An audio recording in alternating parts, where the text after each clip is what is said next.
Good evening all. This is Sampreethi Gattu of grade 9 from Paramita TED Club. Today, I want to articulate about the power of intention. According to Dr. Van Dyer, if you're one of those people with a never give up attitude, combined with an internal picture that propels you towards fulfilling your dream, you fit the description of someone with intention. You're most likely a super achiever or probably proud of your ability to recognize and take advantage of opportunities that arise. I strongly believe in the words of Sir Dyer. This is not the metaphysics or pseudoscience. The power of intention is found in hundreds of books written by psychologists, sociologists, and spiritual writers. If there is no intention, there is no invention or discovery. I emphasize it again. If there is no intention, there is no invention or discovery. Even Sir Albert Einstein is on the books acknowledged the power of intention. His strong intention led to many inventions and discoveries. The motivation speakers insist on burning desire. That burning desire is nothing but the power of intention. Okay. I have read about a great philosopher, Socrates, who taught a disciple how to achieve success. When approached, he asked him to come to the river the next morning without saying him how to achieve success. The next day, the boy came to the river and he asked him to follow him into the river. They both walked into the river. When water reached their shoulder level, suddenly Sir Socrates took hold of his hair and dug his face into the water. The boy was struggling a lot. He could not do anything as Socrates was so strong. But when the boy was turning blue, he took out of his face from the water. The boy took a deep breath. Then Socrates asked him what he wanted when he was underwater. He said, air.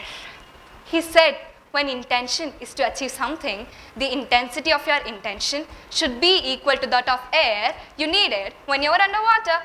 My dear friends, obviously, if we feel like we may die or we don't achieve what we want, then everything under the sun will be ours. That is the power of intention. A great mental science practitioner, Sir Thomas Troward, said that the law of flotation was not discovered by contemplating the sinking of the things, but by contemplating the floating of the things which floated naturally, asking why they did so.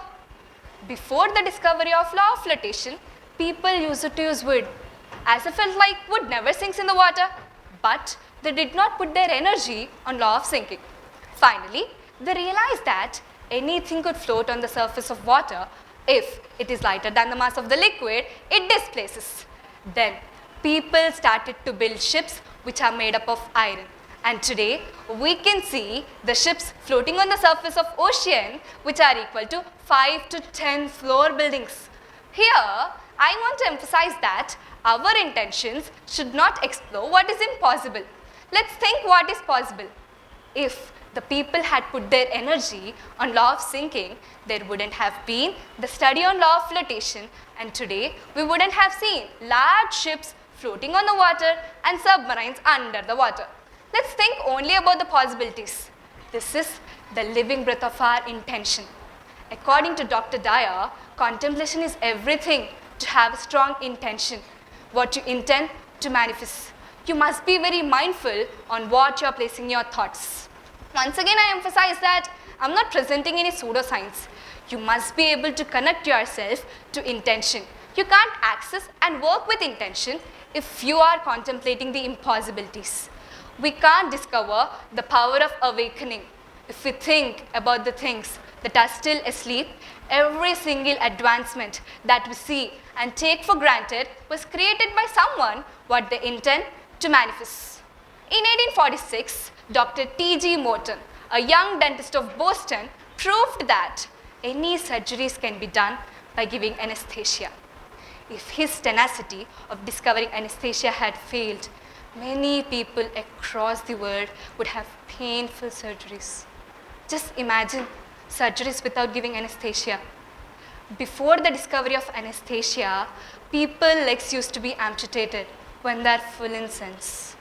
Dr. Morton was not much concentrating on the cries of patients whose skin was being cut by tying to a bed, but was intending to find a solution for the painful surgeries. His mind was echoing with the word painless, not painful. I emphasize it again. His mind was echoing with the word painless, not painful. This is how we nurture our intentions. From this platform, I would like to share a few beautiful tips given by Dr. Wayne Dyer to connect ourselves to intention. Let's identify our intention verbally and in writing and develop a deep yearning for it. Be the peace that you are seeking from others. Detach yourself from the results, outcomes. Bhagavad Gita preaches the same. Hold no grudge and practice forgiveness. Let's attract only peace in our lives. Always be in a state of gratitude. Count your blessings, not emptiness. I emphasize it again. Always be in a state of gratitude. Count your blessings, not emptiness. Change the way you look at the things. The things you look at will change. Your source is abundant. You are your source. Dear friends, we are born with potential. We are born with goodness. We are born with greatness. We are born with dreams and idols. We are born with wings to fly. We are born with everything we want, and we can get everything under the sun if we trust ourselves and align ourselves with intention. No, not impossible. Words should become oblivion to our mind. Then this universe will join hands with us, will work with us, and will become a shadow in every moment, helping us to reach the vertex of our enriched life. Thank you.